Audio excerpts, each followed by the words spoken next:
Goodbye, Frederick. You know that you will always be in our thoughts. It's a great adventure that you're setting out on. These goodbyes are the saddest part of it all, Father. The future doesn't frighten me. I understand. But some of your school friends have come. They've brought a little present for you. Frederick, we will miss you very much. It's as though one of the brightest parts of our lives is leaving us. In this box, we have put a little of the soil of your native Poland, so that wherever you are, and whatever may happen, you may have some slight memory of us all with you. Goodbye, dear friend. Goodbye.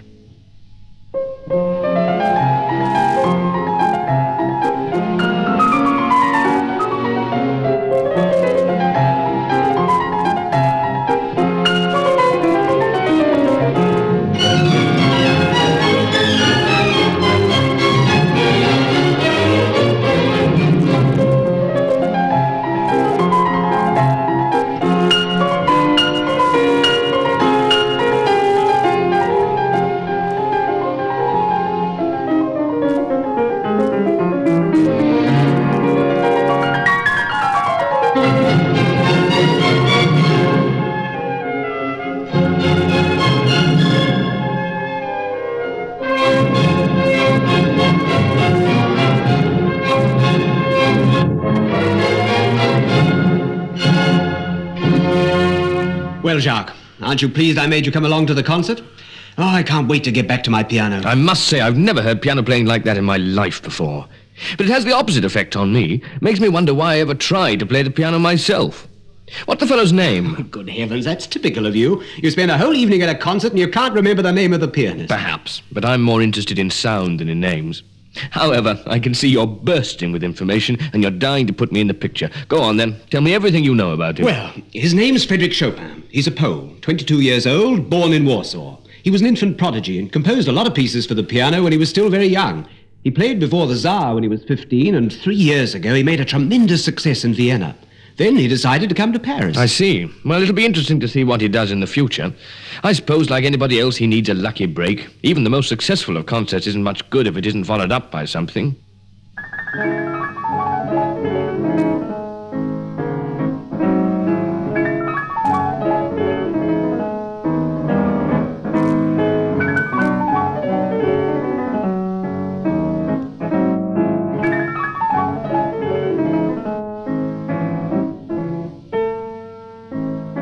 Good morning, Monsieur Chopin.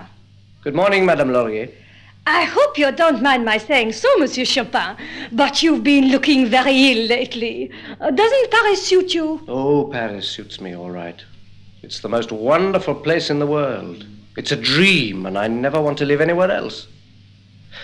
But I've got to make a living, and that's not easy. Ah, yes. Tinkling away on a piano all day doesn't bring you a square meal very often, does it? It's all a question of tinkling away, as you call it, in the right place at the right time. I think I'd have a better chance in America. If nothing turns up for me soon in Paris, I think I'll go there.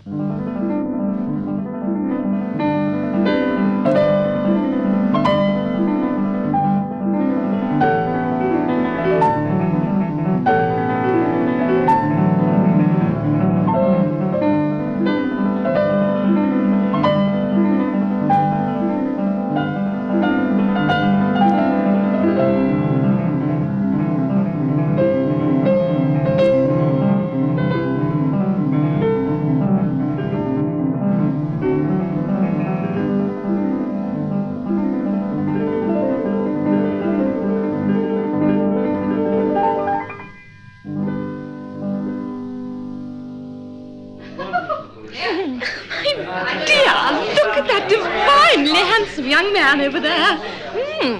Do you know who he is? I haven't the least idea. I saw him come in with Prince Valentin Radziwill. Oh, that's funny. When you pointed him out to me, I'd have said he was a musician. Oh, look, the prince is taking him over to the piano. If his playing's up to his looks, it'll be worth listening to. Yes. You know, my dear, we've been having such trouble with the servants, you can't imagine. First of all, there was the trouble with the first footman. I'm so sorry.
My dear Rogerville, I'd no idea that the young man you brought with you tonight was such a fine artist. Ah, he is something of a revelation, isn't he? James, that young man's a godsend. Oh, why, my dear? Did you think the reception was going badly before he started to play? Oh, no, it's not that. But I was thinking that he was just the person that I need to help me with my own piano playing.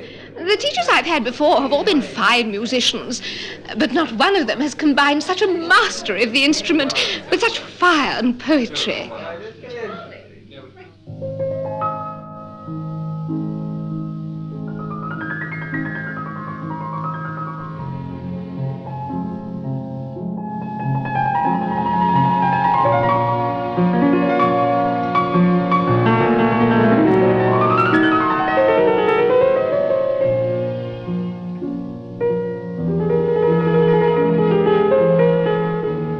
Dear Father, I've had the most wonderful good luck. I'm now accepted in the highest society, and if my health doesn't let me down, I'll be able to earn a fortune with my compositions, my lessons, and the occasional concerts I give. The list of my pupils' names sounds like one taken from the most distinguished court in Europe. But let me describe my new flat to you.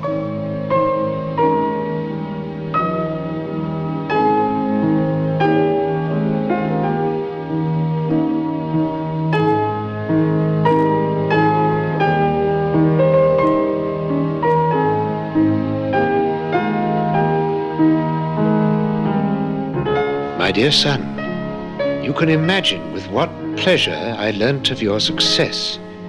It is only a just reward for your work and your talent. But I pray God that you will be spared any illness. It's a hard life for an artist in a foreign country, and poverty is forever lurking around the corner. You must try and save some money. I must confess that I'm a little worried by your description of your flat. Your servants, your wardrobe, your coach and horses, and all the rest of it.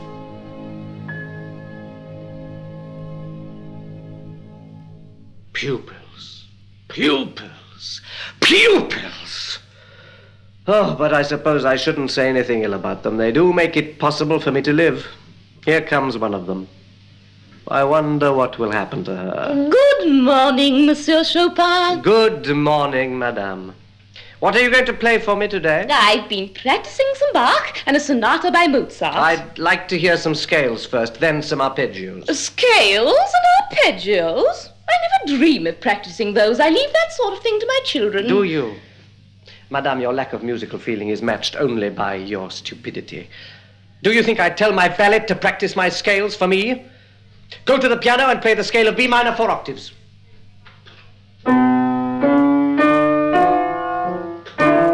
Oh, I can't play this. I came to play you Bach or Mozart. So you came to play me Bach or Mozart. Good. Where's the music? Here it is. Ah, yes, just what I needed. Nice, fat, well-bound volumes. Madame, you will leave this room immediately. You will never come back here. Really? And you can collect your music from the street, for that's the only place you're fit to play a piano. Oh! Good morning!